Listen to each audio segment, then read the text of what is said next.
Welcome back, everyone, to another reaction video. Today we're going to go back to History Buffs. This is only our second time taking a look at one of their videos.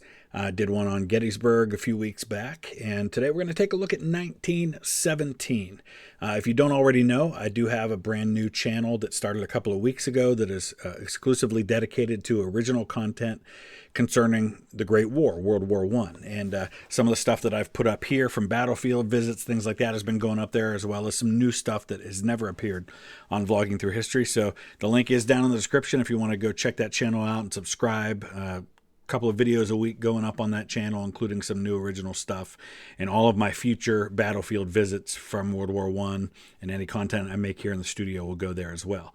In addition to that, I did have an announcement a couple of days ago about all of the upcoming meetup and tour opportunities that we're going to be doing. So I'll put a link down in the description to that video if you missed it and didn't see it yet, and it'll also show up at the end on the end screen if you want to see that. Tour of Vicksburg, a couple of overseas tours happening, including Egypt is going to be going up live. We've already had 6 patrons and members who have booked the Egypt trip, even though it's 14 months away. So check that out as well. Let's go ahead and dive into 1917. This episode sponsored by Surfshark VPN.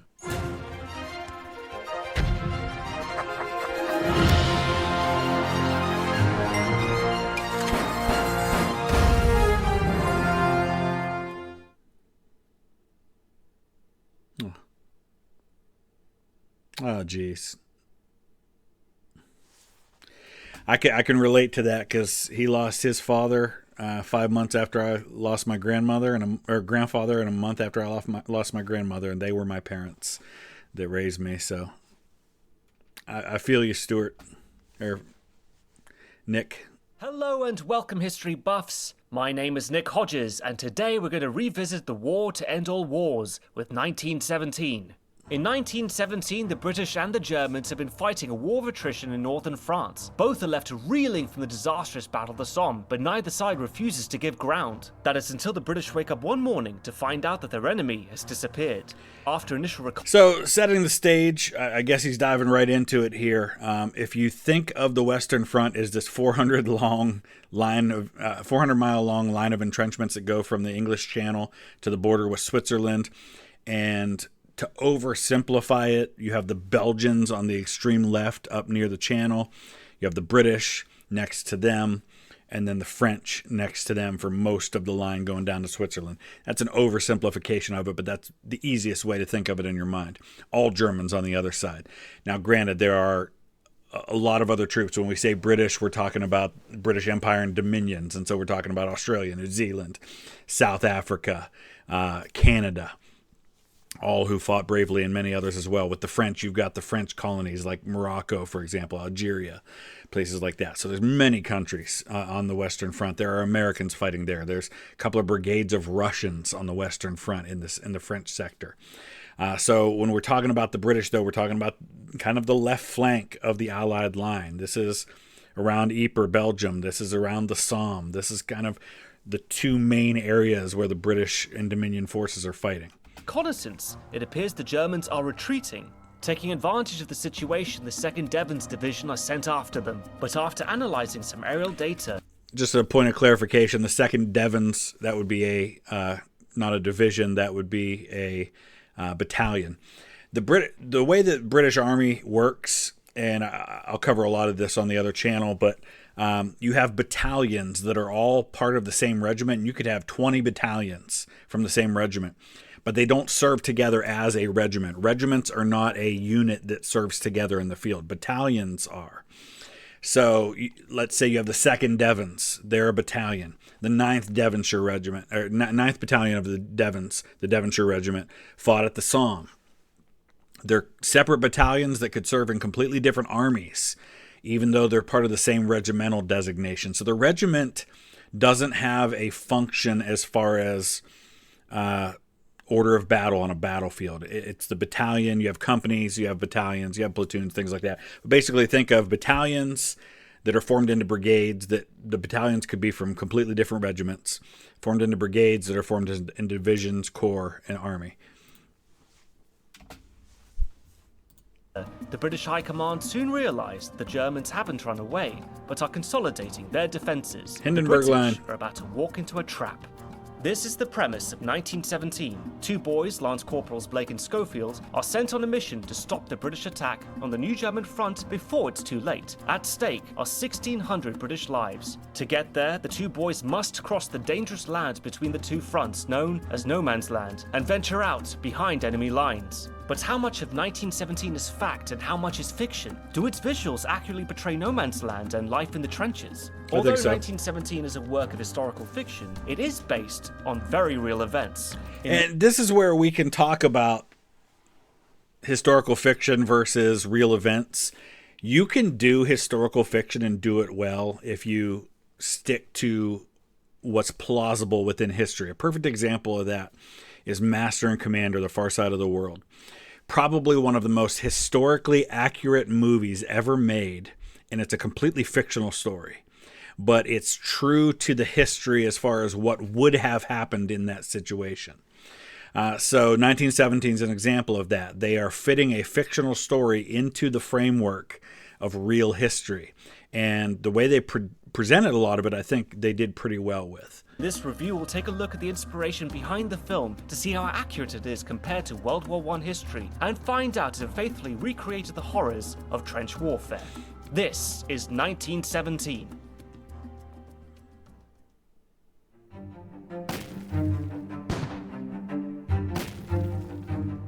The film opens up with our main characters Schofield and Blake resting in a field.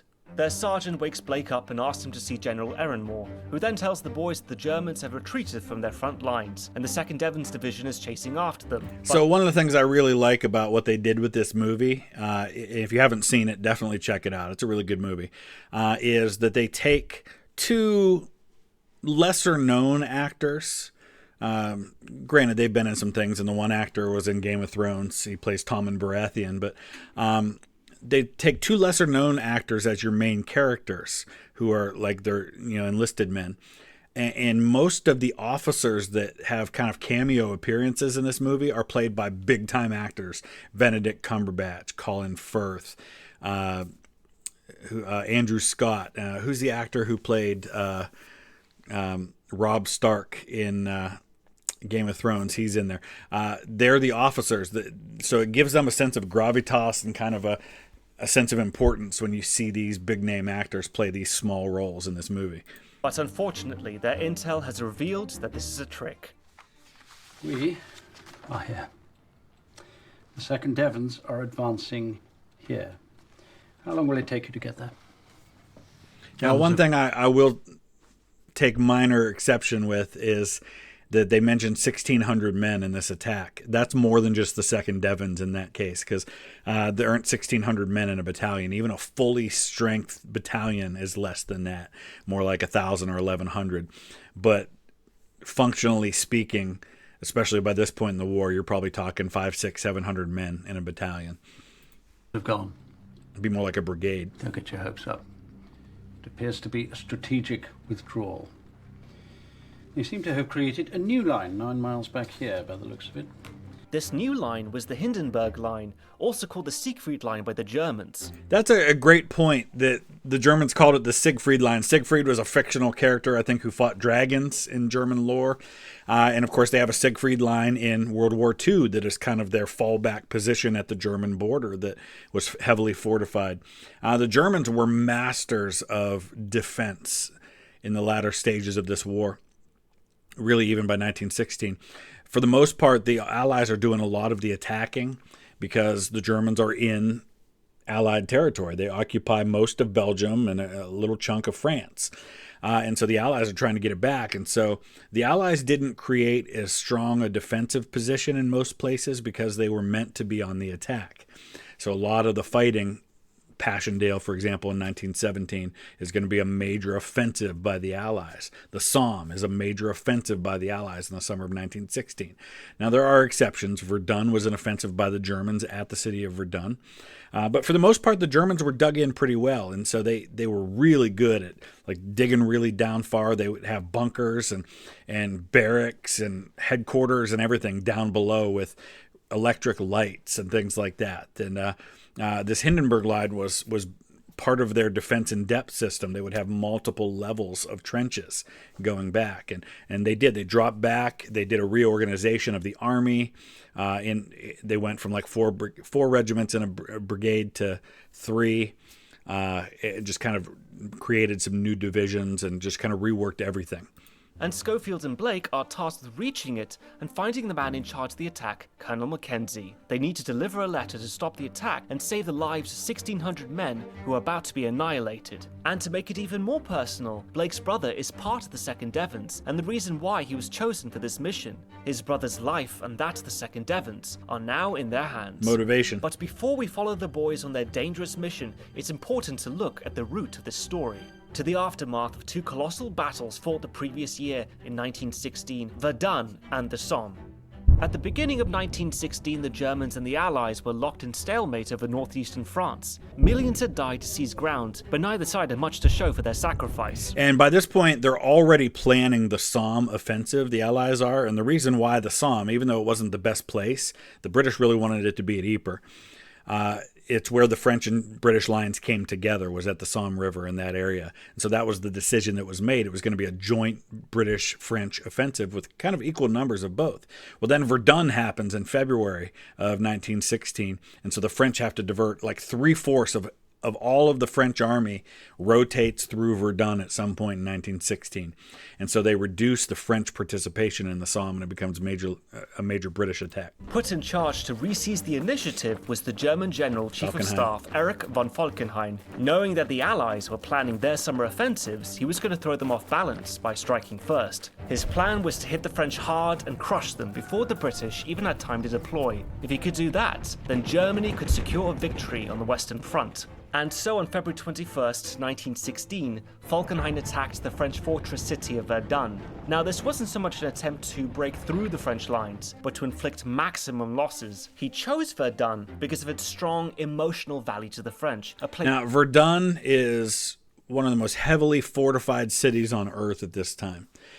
They were the front line, so to speak, for the French on their border with the Germans after the Franco-Prussian War. And so in the decades following the Franco-Prussian War, France had heavily fortified with these forts, Fort Douaumont, Fort Vaux, a bunch of other forts connected by entrenchments everywhere. I've got some videos I did. I was just in Verdun in November that'll be coming out soon. One already came out on the other channel where we talked about finding relics everywhere, and it was crazy how much you could find there.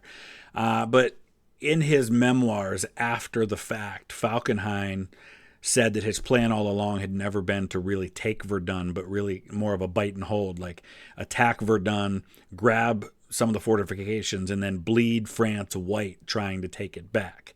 So how much that was his plan going in, or how much that's just what he said afterwards is kind of revisionist history, is hard to say. He knew they would be compelled to defend at all costs, and he was right. Falkenhayn wanted to, quote, bleed France white. By annihilating the French army, he severely weakened the whole Allied front. The Battle of Verdun is a classic example of what we call a war of attrition. Yeah. It was less about seizing ground and more about body count, Yep. grinding down the enemy. And both sides understood this by this point, that it wasn't about taking territory. It was about killing enough of the enemy. And this is a real change in the mindset of civilized warfare, is that you're not taking cities and ground, you're killing people. That's your goal. Germany felt that they could force France to surrender by inflicting such heavy losses upon them, it would break their will to fight. As predicted, France's commander-in-chief, Joseph Joffre, refused to give up the city. He promoted an officer named Pétain to defend Verdun, who pledged... And Philippe Pétain was a hero. He's the hero of Verdun. And then he'll go on to be a goat and actually be sentenced to death by the French in the aftermath of World War II, but then it's commuted. He is the one who signs the armistice with the Germans that creates Vichy France, a collaboration government.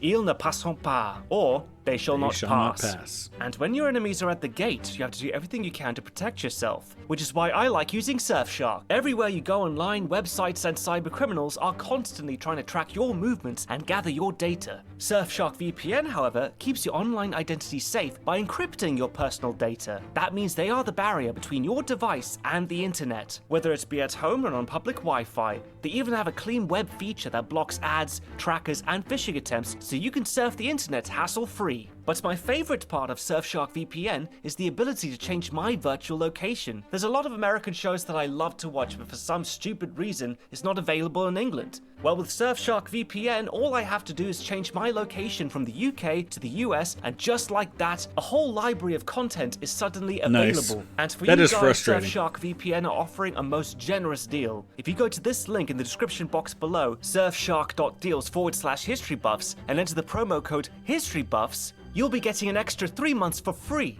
They're even offering a 30-day money-back guarantee. That means you could try it out risk-free with no issues if you decide to change your mind. Once again, just click on the link in the description box below and enter the promo code HISTORYBUFFS. And now let's get back to the review. Like the Germans, Petain also wanted to inflict massive casualties on the enemy, hoping they too would run out of supplies and retreat, so both sides dug in, and both sides suffered heavily. To relieve pressure on their French allies at Verdun, the British carried out their pre-planned attack on the Somme in July 1916, and it was also a meat grinder. On their first day alone, the British lost over 57,000 troops, but the Somme did. And please, please, please do me a favor. Whenever you see the word casualties, do not equate that with killed.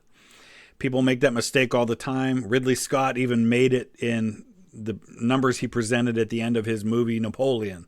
Casualties is anybody who's removed from duty for some reason because of the fighting. So killed, wounded, missing, captured. There were about 19,000 who were killed outright, and there may have been others who died of their wounds afterwards. But 19,000 killed that day, most of them in a couple hours early in the morning. It is the deadliest day in the history of the British Army. It was not the deadliest day of the war. The French lost quite a bit more than that in one day during the Battle of the Frontiers in 1914. Did succeed in diverting some of the German army away from Verdun, thinning out their attack. Despite the spiraling loss of life on all sides, Falkenhayn maintained that this war of attrition was the only way to take on the West. Unfortunately for him, both Verdun and the Somme proved that a war of attrition was not sustainable for the Germans. Not only was the Anglo-French alliance strong, but they had a much more efficient system of transporting troops and supplies to the front. More efficient system, better supplies. They weren't blockaded like the Germans were. They had more manpower. So, yeah, a long-term war of attrition is a no-win scenario for the Germans. Falkenhayn had hopes that attacking Verdun would weaken French resolve. The Allies under Petain instead better coordinated their artillery attacks and reopened supply lines. The Germans just didn't have the manpower or the resources to match them or to fight another series of costly battles. They would have to find another way. For his failure to break the stalemate, Falkenhayn was sacked in August 1916 and replaced by Paul von Hindenburg and Erich Ludendorff. So Ludendorff and Hindenburg had been on the Eastern Front fighting the Russians and had done pretty well. They're going to come west. Falkenhayn still serves. He ends up being sent down, I think, like to Romania or somewhere like down in that area to fight on that front. The Battle of the Somme lasted 4 months and ended on November 18th, whilst Verdun continued on until December 18th, You must have had to 1916. blur some stuff. But it was after the Somme that Hindenburg and Ludendorff decided to build the Hindenburg Line.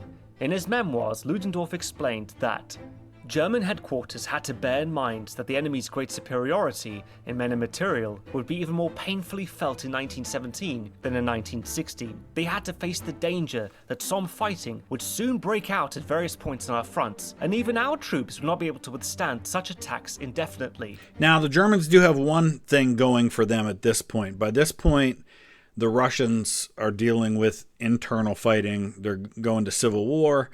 And they're going to negotiate their way out of this war. And so by this point, the Germans are able to start moving troops from east to west. It's going to take some time to do that, but they're hoping they can do that before the Americans arrive in large numbers, because they know at this point you're getting close to the United States joining the war. Woodrow Wilson's just been reelected on a platform of keeping the U.S. out of the war, but now they're going to start up unrestricted submarine warfare again, the Germans are. And when they pull back to the Hindenburg Line, they're giving up a bunch of French territory that they have held pretty much since the beginning of the war. And as the Allies are going to move into these positions, they're going to see how the French civilians were treated, and they're going to see the destruction. And this is actually going to help sway neutral opinions against the Germans when the reports and the propaganda start coming out from what they find. The point of this new front was to shorten the German line and consolidate its troops before the spring of 1917. But also, it allowed the Germans to build a strong defensive line that was far enough behind the lines that it wasn't being hammered by Allied artillery, so they had a chance to kind of do it in peace. This decision, however, was criticized back in Germany, as this would mean giving up 25 miles of hard-fought ground to the enemy. It would also look like a retreat and a defeat, potentially damaging German morale and emboldening their enemies. But Ludendorff convinced the Kaiser that this was vital for Germany to regroup and repel Allied offensives. The Germans were sure that the British and French were gearing up for another big attack, so Germany needed to change tactics to be able to withstand their combined forces. And so Ludendorff got to work building the Hindenburg Line. The new front began south of Arras and stretched southeast about 80 kilometers, or roughly 50 miles, before So this is right here. This area here is kind of the Somme battlefield, Albert, from Arras kind of down, but Albert, this is the Somme River right here. Peronne to Albert, this is the Somme right here. So they're moving past all of that. And Cambrai is one of the places that's been fought over. Vimy is up here. There's Vimy Ridge, where the Canadians are going to fight. And of course, a lot of that's going to be taken back in 1918 when they push back again.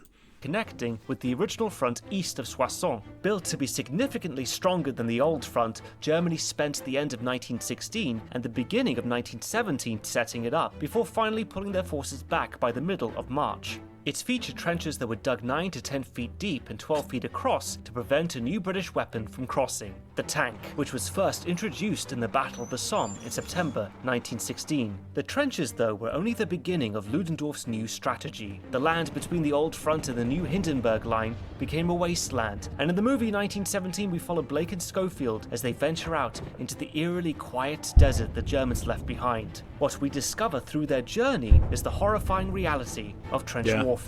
I mean, you look at any photos from anywhere that the war happened for more than a couple of weeks, and it's like the moon. It is a barren landscape of nothing, because you have to understand, we can't even wrap our minds around the amount of artillery that was fired in these places. It literally destroyed anything that was on the surface.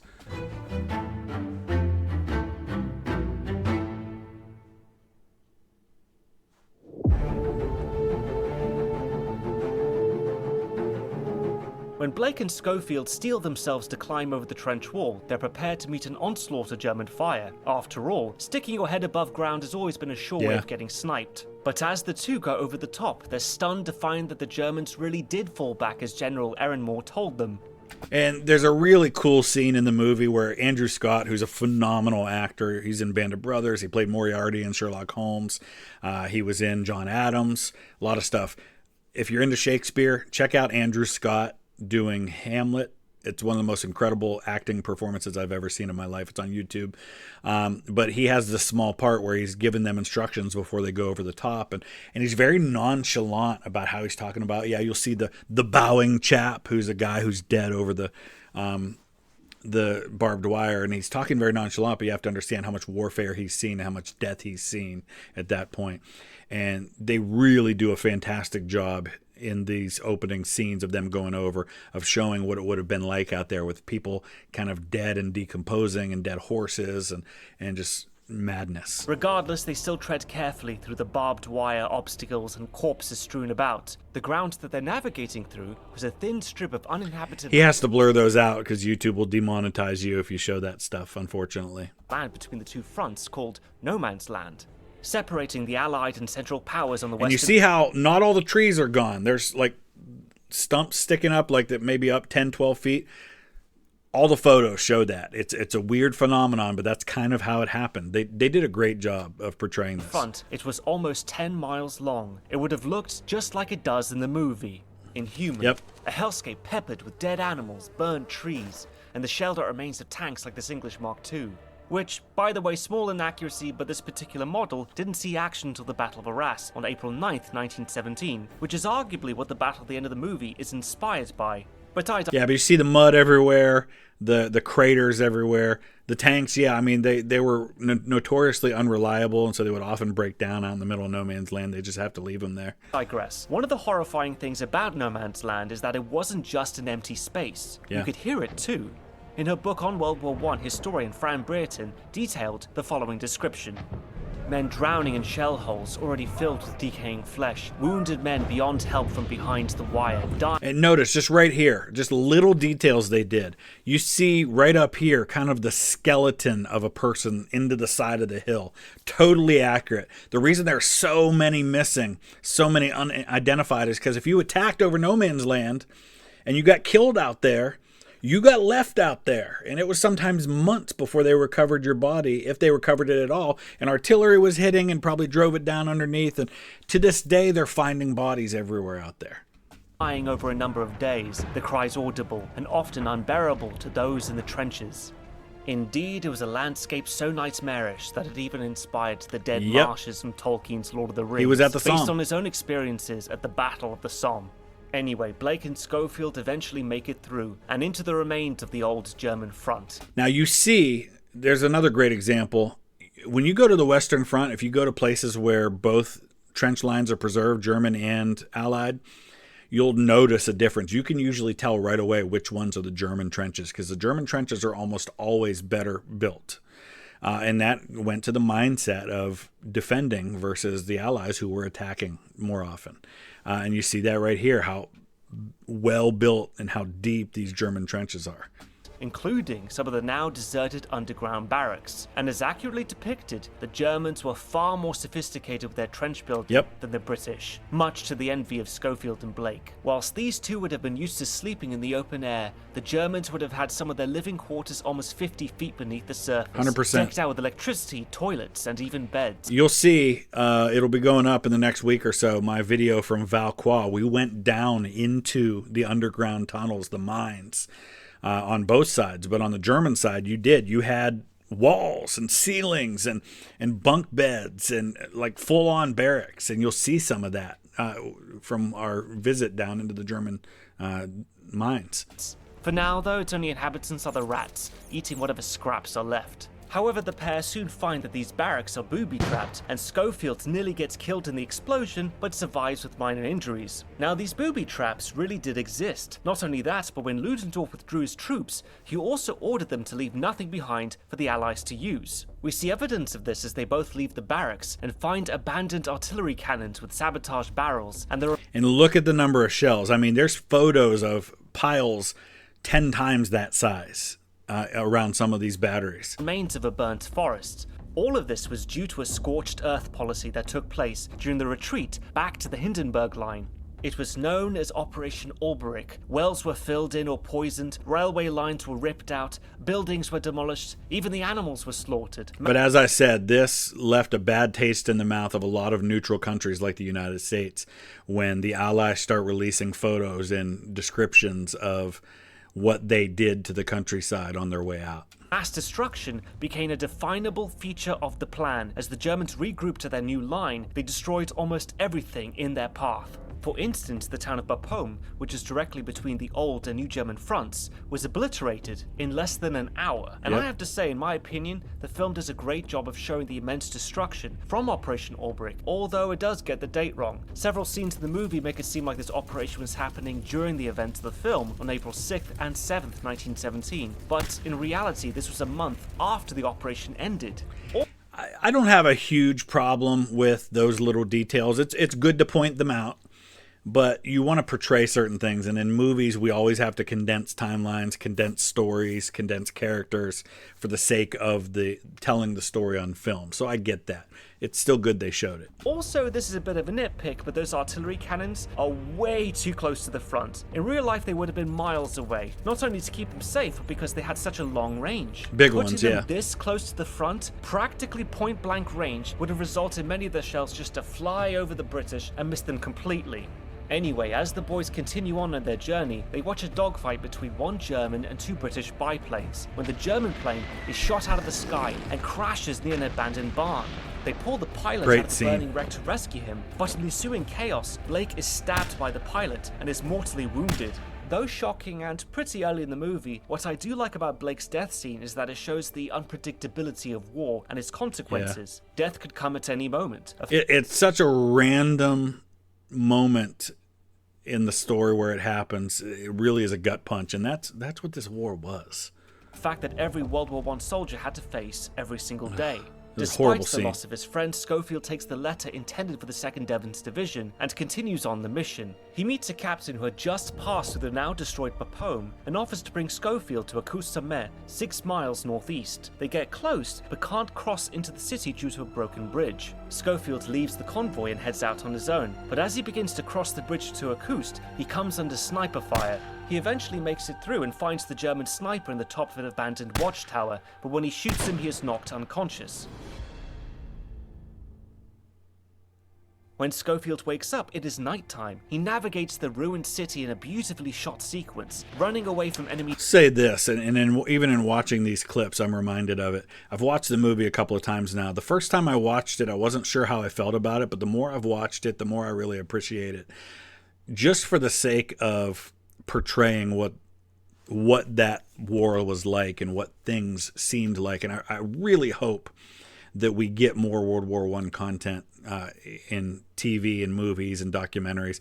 I know we've got the documentaries coming out on the History Channel, which I think hopefully will spur some more interest in all of this. Germans that were left behind during the operation, which is pretty accurate. The Germans did leave pockets of snipers and machine gun crews to slow down the Allied advance, but there were also instances of stragglers being separated from the main army due to the complexity of such a large-scale withdrawal. Anyway, Schofield seeks shelter in the basement of a destroyed building and finds a French girl with an orphaned baby. They share a tender moment that reminds viewers of the human cost of war, as these two are the only civilians we see in the movie, but there's a reason for that. So when the Germans gave orders to begin Operation Albrecht, they had to deal with the French civilian population living in the areas they were clearing. Belgian and French prisoners of war were often used as forced labourers, which Ludendorff preferred to hiring German builders. So, in all, close to 150,000 civilians were displaced by Operation Albrecht, with some sent to work camps and others moved to clearance zones. Though it was deemed a military necessity, many German soldiers were uncomfortable with what they had to do. An infantryman, George David Bantlin, writes,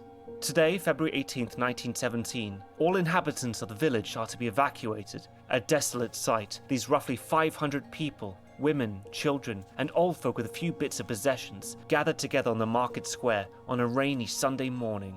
How miserable it must be to leave house and property to head for an uncertain future. But not all the people were moved to safety. Some women, children, and old men were left behind with little to no rations of food, living in destroyed villages. So when we see the woman and child alone in a ruined building, we get the feeling that she either hid from the Germans or was purposely left behind. Either way, it is an accurate depiction from the movie. Although Schofield feels compelled to help this girl, he remembers his mission and leaves. After a short chase sequence, he jumps into the nearby river to float to safety. And it's here where we come across the dumbest inaccuracy in the entire movie. Here's the problem. Schofield needs to find the 2nd Devon's Division stationed in the Coursier Woods near Acouste. These towns are next It bothers me he keeps saying division. It's not a division. to each other in France, less than 2 miles apart. But there are no whitewater rapids connecting them. Outside Coursier is a small, slow-moving river called L'Ossensé, but based on how 1917 is shot, it doesn't fit with what we see in the film. And by the way, the entire movie is shot as one continuous scene. It obviously wasn't shot that way, but it looks that way. Like, you never have changing angles and things like that. You're always following the characters the entire time. It's really a pretty cool way of telling the story. No river, So it's kind of especially real one time with almost. waterfalls that connects Acouste with a forest. It makes for good action, but it's very inaccurate for French geography. In reality, L'Ossensé looks like this, and sometimes even this. So, although the film takes liberties with both dates and geography, it does do a pretty good job of portraying the desolation of no man's land, at least, and the destruction created by Operation Albrecht. It's a place that was constructed to be devoid of humanity, but Schofield still manages to find some in the ruined Acouste. Exhausted, bruised, and with some pretty serious injuries, Schofield floats down L'Ossensé, getting ever closer to finding the 2nd Devon's Division.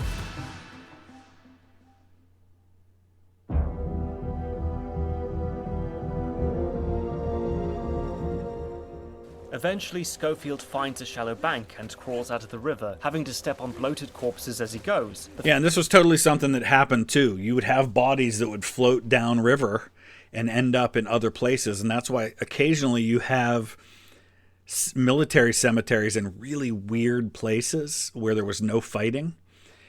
Sometimes it was because that was where the bodies got recovered.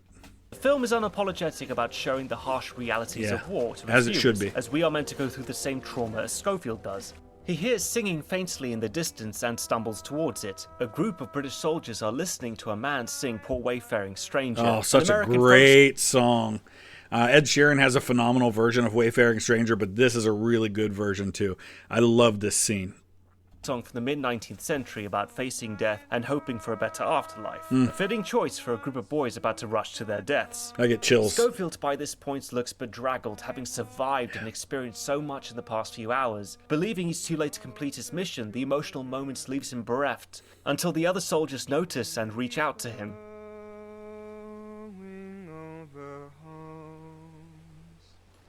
To find the Devons. What's he saying? What's that, mate? The Devons. I have to find the Devons. We're the Devons. You're the Devons. Yes, cool. Why haven't you gone over? We're the second wave. They don't send us all at once. Yeah, we're D Company. Realizing he's not too late, Schofield gets up and rushes to find... Yeah, these attacks would go in waves. You have a first wave, second wave, third wave, artillery out in front of that. Mackenzie. He runs into the trenches and desperately tries to find the colonel, bumping... Now you see how green everything is here and how it looks like it's fresh.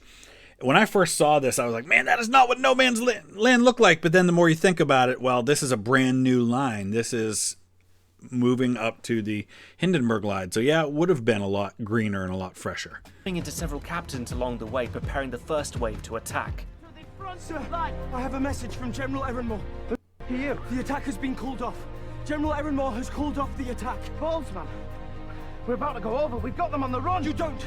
Please don't send your men over. Get out of the way! These are direct orders from Army Command. Where is Colonel Mackenzie? Jesus Christ, man! Go and see the captain. Schofield continues to stumble through the trenches, seeing men lined up and ready to charge over the top into the ambush. And though it's not directly referenced, I believe this is meant to be, or at least inspired by, the Battle of Arras, a British offensive fought a few days after the events of the movie on April 9th, 1917. In response to the German retreat to the Hindenburg Line, French Commander-in-Chief Robert Nivelle believed that the Allies could break through the German defences in a giant coordinated attack. The Battle of Arras was one part of what was called the Nivelle Offensive. There was another one 50 miles to the south at N. However, the German line withstood the attack until the French called it off on May 15th. Now, Arras is only 10 miles from Acus and 8 miles from the Croisier Woods, so the film is likely depicting this battle, even though it is a little off the mark in terms of the date and location. In any case, Schofield is running out of time and asks another captain where to find Mackenzie. Sir, I have orders to stop this attack! What? Where is Colonel Mackenzie? He's further up the line! How far? 300 yards, he's in a cut and cover! You'll have to wait until the first wave goes over!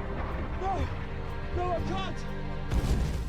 Unable to wait any longer, Schofield makes the daring move to climb out of the trench and run straight for the cut and cover, knowing he could be shot any moment. And here we have the most iconic scene in the movie. As the first wave of soldiers charge, Schofield runs perpendicular to them, dodging artillery shells and bullets alike. It's a cool sequence and very nail-biting, but I must admit, it is a little silly. Never mind the shrapnel flying everywhere, the blast wave alone, given how close those explosions are, would rupture his eardrums and internal organs. People forget that about the artillery. A lot of times the damage from artillery was not even directly from the shrapnel, it was the concussion. There was a bunker, I want to say it was at Polygon Wood, near Ypres, where at one point they found 19 dead soldiers on the inside of it, and none of them had a scratch on them. Like nothing. No damage to their body that they could see. And here it was the concussion of the shell that had killed them all. Likelihood of him walking away from that without a scratch is slim to none. But luckily for the rest of the men waiting their turn in the trenches, Schofield does make it to his destination, where he tries to push his way past the guards. He manages to squeeze by and finds Colonel Mackenzie inside. And in this pivotal scene, Schofield tries to persuade Colonel Mackenzie to read the letter from General Ehrenmoor. Colonel Mackenzie! This attack is not to go ahead! You have been ordered to stop! You have to stop! Who the hell are you? Lance Corporal Schofield, sir. 8th. I have orders from General Ehrenmoor to call off this attack. You're too late, Lance Corporal. Sir, these orders are from Army Command. You have to read them. Shall we hold back the second wave, sir? No, Major. Hesitate now, we lose. Victory's only 500 yards away. Sir, please read the letter. I have heard it all before. I'm not going to wait until dusk or for fog. I'm not calling back my men only to send them out there again tomorrow. Not when we've got the bastards on the run. This is their last stand. The Germans planned this, sir. They've been planning it for months. They want you to attack. Read the letter. Small nitpick, but would that letter still be legible at this point? I mean, think about After it. It was the water, in Blake's yeah. blood-soaked pocket, and Schofield swam with it in the song. But here's the bigger issue I have with it is the idea that the Allies didn't know that the Germans had fallen back into a stronger defensive position. By this point, aerial reconnaissance is a major factor in warfare, and they're sometimes sending up multiple recon missions a day, photographing everything. They had detailed layouts of these defensive lines. They knew what the Germans had there. I'd say River. Admittedly, we never get to see the front of the letter, so we have no idea how damaged it is. But regardless, Mackenzie trusts its authenticity and stops the rest of the attack before all 1,600 men are killed. Schofield has finally completed his mission. But before he can rest, Schofield feels compelled to find Blake's brother Joseph, a promise he made to his friend as he died in Schofield's arms. Now the attack has been called off, he intends to fulfill that promise. Finding one man He was in in the the sea of first wave, thousands the is brother. difficult, but Schofield is undeterred. After finding out that the elder Blake was part of the first wave, Schofield heads to the casualty clearing station. And here viewers are treated to the gruesomeness of World War I field medicine. Amputations, quick surgeries, extreme pain and death. What we see here is for the most part pretty accurate. Aid stations were set up close behind the front lines, where doctors and nurses would treat the returning wounded from battle. Yeah, so I'm actually playing a game right now over on the gaming channel called War Hospital, where you have a casualty clearing station and you have a main hospital. You have casualty clearing stations, you have aid stations, you have advanced dressing stations. They all play a role in the medical system that was involved here. For those with significant injuries, they'd be transported to a hospital behind the lines to receive advanced medical care.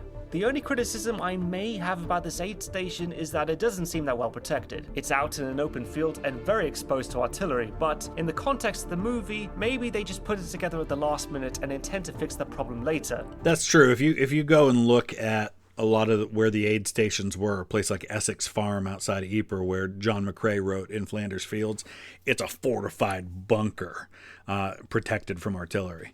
Against all odds, Schofield finds Lieutenant Blake alive and well outside the Richard medical Madden, tent, that's his and name. what follows is the most touching part of the movie. Yeah. I'm from the 8th. What the hell are you doing here? I was sent here to deliver a message. The 8th? You must know my brother. I was sent here with him. Tom's here. Where is he?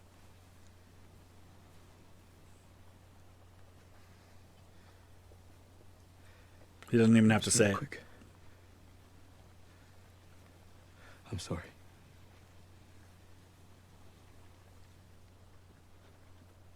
What's your name?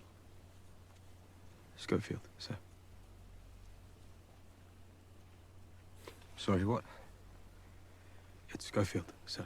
Great acting by William Madden. Schofield. Well. He was a good man. Always telling funny stories. He saved my life. Oh,